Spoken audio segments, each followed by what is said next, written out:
Sup guys, today I'm going to be talking about how it feels to be gay and Asian. I'm going to start off with like the social aspect of it. I feel like Asians in like the gay community, they're heavily like fetishized and also like seen as like they people always think like Asians, they automatically just assume when they think of Asian men, they all automatically assume that they're just like bottoms.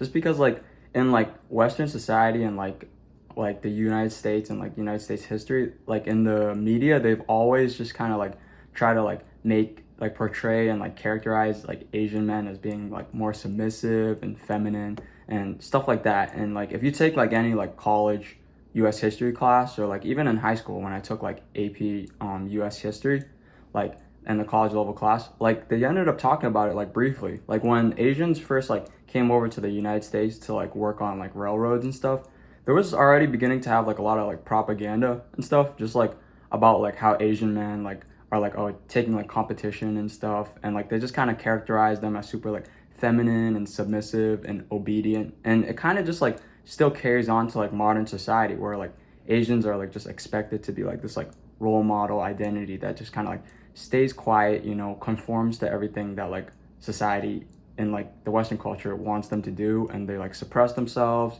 because they're traditionally like in Eastern like Asian like culture, as we know, like Asians are very like they kind of like suppress like whatever like feelings or opinions or like self thoughts they have, and like any like political issues and stuff they're usually like super like silent about, and like they kind of just carry that over to like America. So like when they work here, like even if there's like anything bad happen to them, like they just usually like kind of just like keep quiet and stuff, and it's kind of bad.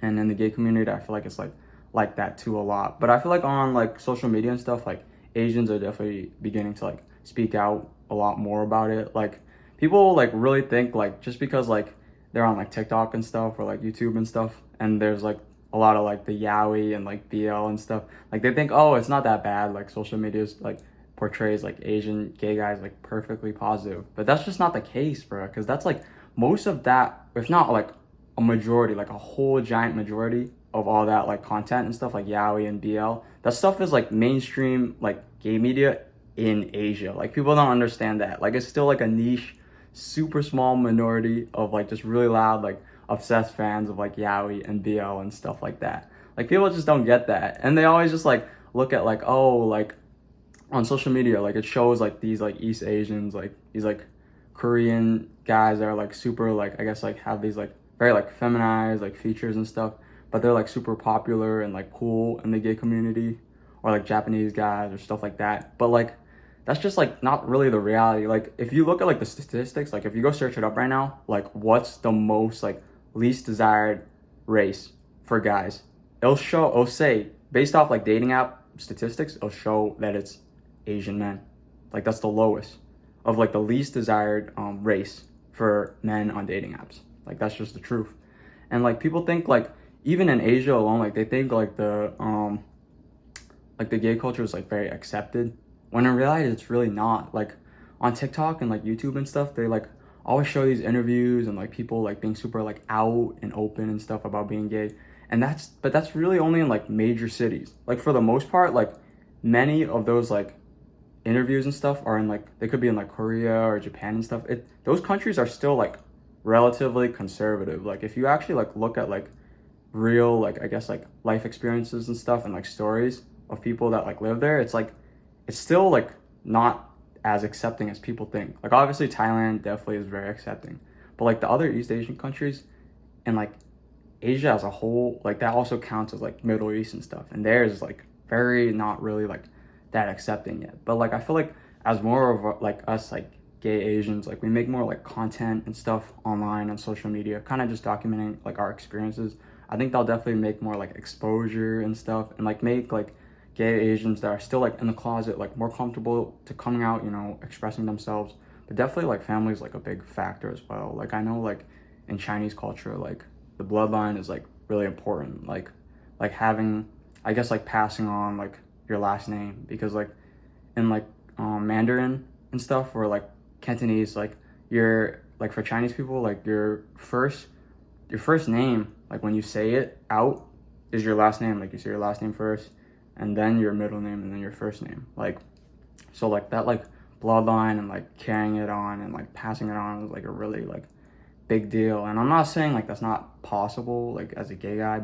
Like obviously you could get like surrogacy and just like do that and then get like a baby, but like it's just more complicated and it's like hundreds of thousands. And I mean, yeah, like that's just kind of like why it kind of sucks. Like that's kind of like why it's sad. And like obviously like people like complain like about like gay dating and stuff, even in like the US and major cities and stuff where it's like giant population of Asians, and they always just say like Oxford study and stuff like that. Like I honestly just feel like some of the victimization and stuff is just, it just really isn't that justified.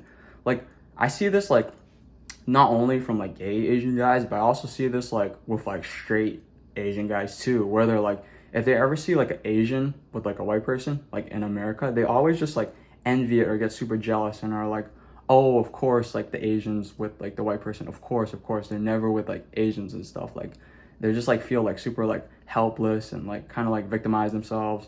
And like there's just really like no need for that. Like it could just be like that's like the person they happen to love. Like it doesn't have to always all like be assumption or like hypothesize that, oh, they're just like trying to like I don't know, do like an Oxford study, like they're just fetishizing it. They only like it because of the race. They don't like people for who they actually are. Like sometimes people just jump through holes. Like to be honest, like think about it. Like if you're in like say you're just like in a place where it's like 80% like white and like 18% like Asian, like obviously like there's probably like a pretty high chance like the gay Asian men like are gonna be like with like a white boyfriend or a white husband. Like it's really not that like crazy as people make it to be. Like I know there's definitely like a really small minority of people that just like fetishize people like by their race, but like people just like they just blow it out of proportion on social media. Honestly, I feel like that's really how it is.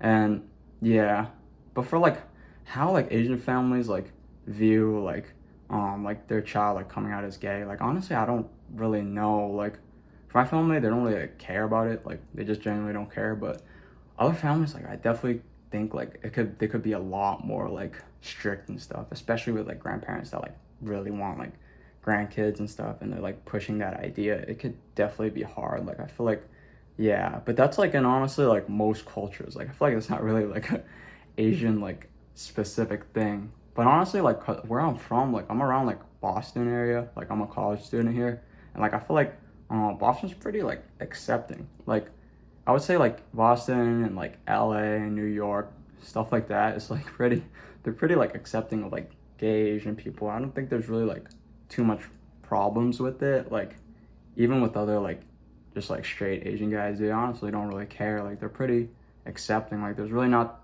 that many like homophobia and stuff.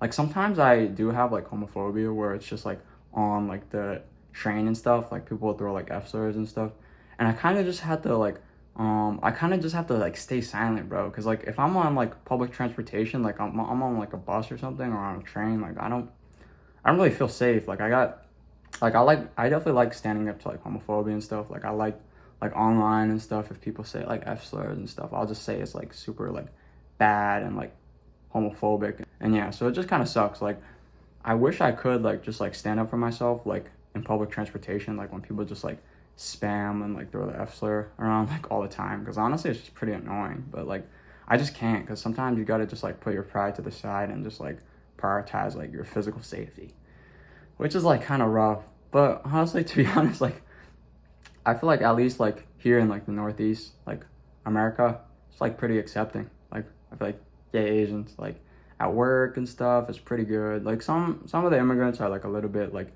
mean, but I mean they come from like cultural backgrounds where it's like really traditionally homophobic, so it kind of makes sense.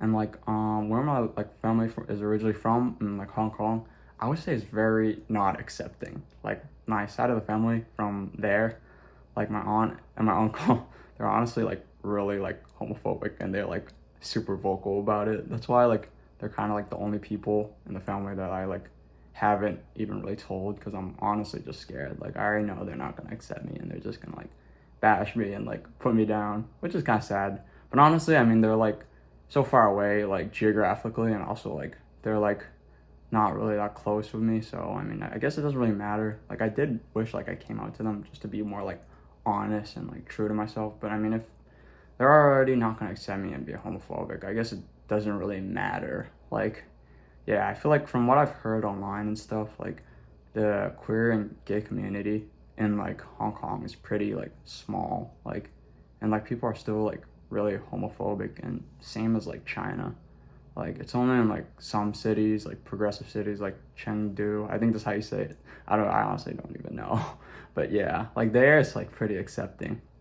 Yeah, but I have been to like Thailand and Bangkok, and there is definitely like probably the most accepting like society, like most accepting city place I've ever been to. Like if you're like a gay person and you want to retire, and like the safest gay place is probably like Bangkok in Thailand. And it's also like the exchange rate is crazy good. Like you could literally get like a cup of boba for like and like bubble tea and stuff for like $1 US. Like it's so good. Like the sushi is literally like $7 for the sushi sashimi, where that same portion in US would be like $14, which is kind of crazy. Yeah, Thailand's pretty good, honestly. It's like a dream place.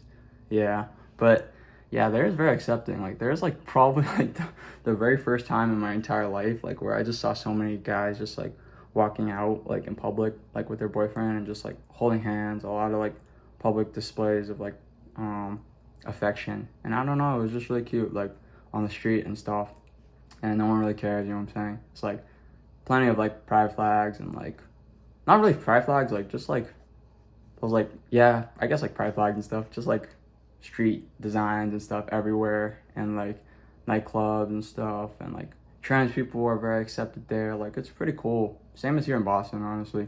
There's like a lot of pride flags and stuff. Yeah. But yeah, that's really it. Yeah. Hopefully you guys enjoyed this video. There's a lot of random like different topics and stuff, but I just want to speak my mind, you know what I'm saying? And like just kind of speak out to my like intersectionality, like my two different identities of being like gay and Asian, because I think it's pretty cool, honestly. The more we talk about it, the more like it'll be accepted and open, and people that are like gay and Asian that are in the closet or not that comfortable with themselves, they'll be more comfortable. You know, they'll see these videos, they'll make their own videos, and they'll talk about like more things. And I think like this will be good for the future of the world. Yeah, I'll see you guys next video. Thank you guys for tuning in.